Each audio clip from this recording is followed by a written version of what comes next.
Let me ask you, who profits from Africa's broken payment system? Every time an African business sends money to another African country, someone takes a cut. Not just one cut, multiple cuts. The sending bank, the corresponding bank, the receiving bank, the currency exchange, the intermediary services. Each one extracts a fee. And the question nobody asks is who designed the system and why hasn't it changed? The uncomfortable answer is that it hasn't changed because someone profits from keeping it broken.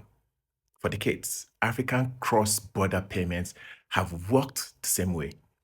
Money leaves Nigeria in Naira, gets converted in US dollars, travels to the corresponding bank, usually in New York or London, then gets converted again to cedis before arriving at Accra. Three currencies, three conversions, fees at every stop. The route makes no sense geographically. Lagos to Accra is a few kilometers, but the payment travels thousands of kilometers through foreign banks before arriving. Because when African countries gained independence, they kept using the colonial financial infrastructure. The same corresponding bank system, the same currency routes, the same offshore intermediaries. All those intermediaries have no incentives to streamline the process. Every conversion is revenue. Every delay is profit. Every extra step is another fee.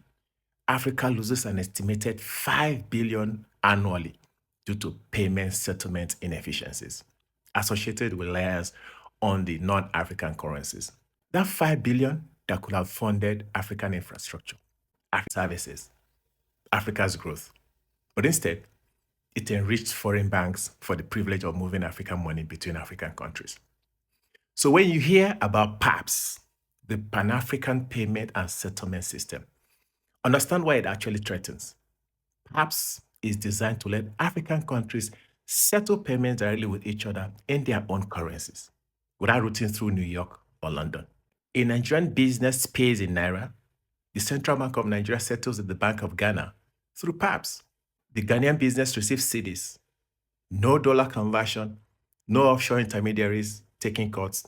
It's simple, direct, and that's exactly why adoption has been slow. Here's where I want your thoughts on. If PAPS can cut fees by 30 to 40%, settlement payments in minutes instead of days, why do you think more banks and businesses aren't using it yet? Drop your theory in the comment section.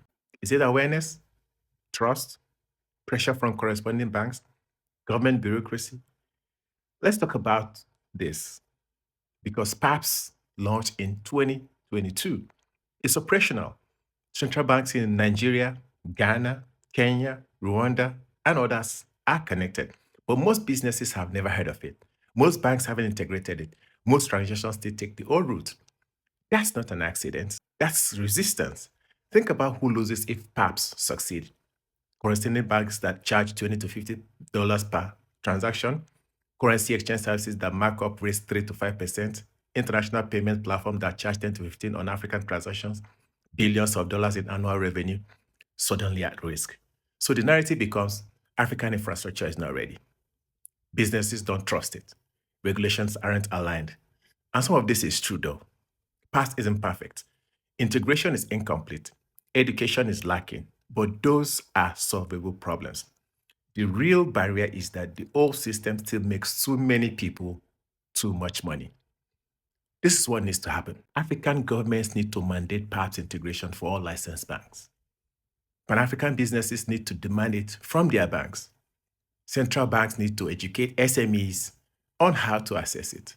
Africans need to ask loudly, why are we still paying foreign banks to move our money between our countries? This isn't just about convenience. It's about sovereignty. Every payment that routes through New York is a decision we didn't make. Every fee that goes offshore is a wealth we choose to export. Perhaps it's Africa saying, we'll handle this ourselves. But it only works if we use it. Pressure banks to offer it. Refuse to accept that's just how it works as an answer.